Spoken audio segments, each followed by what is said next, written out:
I just got home from a 14-hour travel day and I need to un-airport myself. Megan, what are you talking about? Well, after traveling almost every month this year, I have come to the conclusion that getting unready from a travel day requires an order of operations, so here's mine. Started with the shed. At this point, any outside layers of clothes have now been pressed and dried against 3 different forms of public transportation. They had to go. This next task I was absolutely shamed into by Clean Talk. My eyes almost got stuck in the back of my head from how hard I rolled them the first time I saw someone doing this. It turns out the thought of my suitcase caked in street dirt actually did, because now I find myself doing this every single time. The third job is very important because without it, I would simply not have the will to do anything but curl up in a blanket, and that is heat.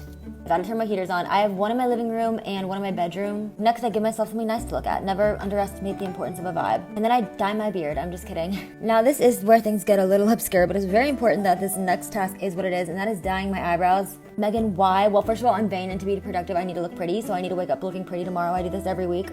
But more importantly, I need a task that will force me to work with a sense of urgency. So this is, in my opinion, the perfect 5th task. I now have 8 minutes to unpack my suitcase. Usually I would throw everything in the laundry, but I did a lot of washing while I was away this time, so unfortunately I had to sort and fold. I will admit I missed the days where I had the square footage to just leave a suitcase out in the open that I could pick and choose from for the next week, but I live in New York now, and yeah, that's that. My shower is my reward, but I spent the whole time trying to remember if I had washed my sheets before I left or not, and I couldn't. Making sure I have clean sheets is the one thing I will do no matter how tired I am. Like, I can't relax unless I know I have clean sheets. And usually at this point I would get into bed and assume the role of iPad toddler, but I did not in fact finish all my work on the plane like I would have liked to, so now I have to do that. Bye.